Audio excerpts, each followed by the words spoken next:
Put the knife on the ground, all right? Do it. Just put the knife down. Get down on your knees. No. All right. Do it. Yeah. Kill me. No, so we don't want to kill you. I want to die. We don't want to kill you. Kwembe, stop! Put it down! Just do it. Stop! Shots fired. Shots fired. Suspect down. The call came in like hundreds of others before it. A late-night disturbance, a frustrated voice, another angry man somewhere in America spiraling out of control. But within seconds, dispatchers realized this wasn't going to end peacefully. There was something chilling about the way he spoke. Not loud, not hysterical, calm, focused, like someone who had already made peace with what was about to happen. Inside the dispatch center, operators listened carefully as the caller casually explained that he was planning to kill people, 2 specific people, men he believed had wronged him, men he blamed for calling police on him earlier. But what truly froze the room wasn't the threat itself, it was what came next. He wanted the police to kill him too. Not arrest him, not negotiate, not save him, kill him. And he made that terrifyingly clear. Tell them they must kill me. That sentence changed everything. Because once someone says that, every responding officer knows exactly what they might be walking into. A suicide by cop scenario, one of the most dangerous and unpredictable situations law enforcement can face. A person who isn't afraid to die becomes almost impossible to control. And yet, officers still had to respond. Somewhere behind that phone call was a crowded restaurant, real people, workers, customers, families just trying to eat dinner. None of them knew that a man armed with a weapon had already decided tonight would end in bloodshed. As dispatchers tried desperately to gather information, the caller continued speaking in fragments. Rage, pain, confusion, mentions of racism, mentions of betrayal. His words bounced between revenge and hopelessness so fast it became impossible to tell whether he wanted justice or simply destruction. But one thing was obvious. This man was emotionally collapsing in real time. And then came the line every dispatcher dreads hearing. It's going to be bloody. The moment those words hit the radio, officers started preparing for the worst. Units flooded toward the location, lights cutting through traffic, adrenaline already rising before they even arrived. Because now this wasn't just a disturbance call anymore. This was an active threat with declared intent to kill. And somewhere in the chaos, innocent people were trapped inside. When officers finally arrived, they spotted him almost immediately, standing outside, knife in hand, agitated, pacing, every movement tense and unpredictable. The Bodycam footage begins in the middle of pure pressure, weapons drawn, officers shouting commands, distance constantly changing by the second. Drop the knife. Again, drop the knife. But instead of panic, the suspect almost seemed relieved they were there. I'm not going to drop it.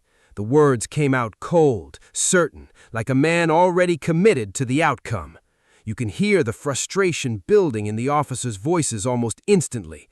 They're trying to slow things down, trying to create space, trying to stop this from becoming fatal, but he keeps walking. That's the detail people often miss in incidents like this. The officers weren't charging him. They weren't rushing him. They were backing away while giving commands over and over again, and he kept advancing, knife still in hand. Every officer on scene understood the math of the situation. A person with a knife can close distance terrifyingly fast, faster than most people realize. One wrong movement, one sudden sprint, and someone dies. Yet even with all of that tension, the officers still kept trying to save him. Kwembe, we want to help you. That line says everything. Because despite the threats, despite the knife, despite the possibility that someone inside had already been hurt, officers were still trying to talk him down. But he didn't want help. I want to die. Those 4 words completely changed the atmosphere. Now it wasn't just a dangerous suspect, it was a human being openly begging for death while holding a weapon in front of armed police officers. And suddenly, the scene became emotionally heavier. You can actually hear it in the officers' voices. They weren't yelling out of anger anymore. They were pleading, trying to reach whatever part of him was still listening. Put it down. We don't want to hurt you. We don't want to kill you. But every command hit a wall, because in his mind, this night had already ended. What nobody watching the footage at that moment knew was that the nightmare was even worse than officers realized. Inside the building, people had already been stabbed. While police were focused on stopping the man outside, victims were bleeding inside the restaurant waiting for help, some hiding, some terrified, some probably wondering if they were going to survive. And outside, seconds were disappearing fast.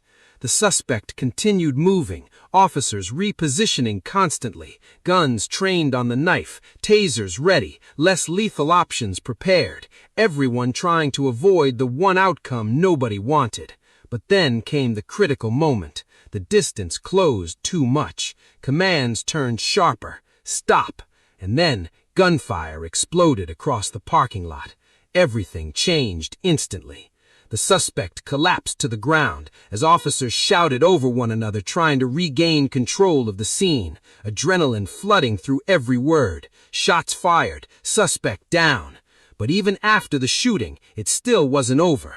This is another part civilians rarely understand about these encounters. Officers can't just rush in immediately after shots are fired. A wounded suspect can still attack, especially someone who already declared they wanted to die. So officers continued issuing commands even while the man lay on the ground. Put your arms out. You can hear the urgency mixed with fear. Nobody knows if he's still holding the knife. Nobody knows if he's reaching for another weapon. Every movement matters. And then something heartbreaking happens. Even while injured on the pavement, the suspect reportedly says he wants help to die. Imagine hearing that in real life, not in a movie, not in a documentary. Real officers standing over a wounded man hearing someone still begging for death after everything that just happened. That moment tells you this incident began long before the 911 call, because people don't suddenly wake up one day and decide to force police into killing them.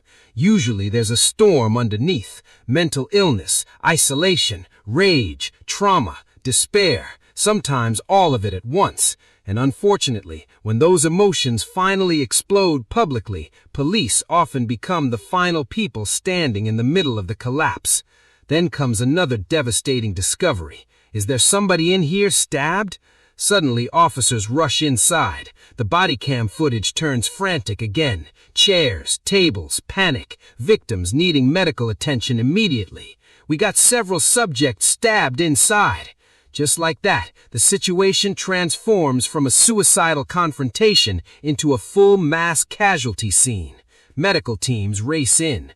Officers split responsibilities instantly, some securing the suspect, others clearing the building, others trying to locate victims before they bleed out. The restaurant that probably felt normal minutes ago had become pure chaos. And somewhere in the middle of all of it is a terrifying question. Could this have ended differently? That's the question people always ask after incidents like these. Online debates begin instantly. Some blame police, others blame the suspect. Some focus on mental health, others focus on tactics. But the reality is often far messier than internet arguments allow. Because by the time officers arrived, violence had already started. Victims had already been attacked. The suspect had already announced his intention to kill. And perhaps most critically, he openly refused every opportunity to surrender. That doesn't erase the tragedy of what happened. It doesn't make the loss of life less painful, but it does show how fast human beings can reach a point where logic completely disappears. One moment you're sitting in a restaurant hearing plates clatter and conversations buzz around you.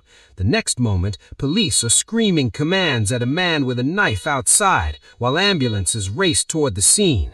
That's how quickly reality breaks apart. And maybe the most haunting detail of all is this: he told everyone exactly what was going to happen, right from the beginning. During the 911 call, he warned dispatchers that it would end in blood. He warned officers would have to kill him. He warned people would get hurt. And still, hearing it unfold in real time feels surreal. Because deep down, part of us always hopes someone will change their mind before it's too late. Sometimes they do. This time, they didn't.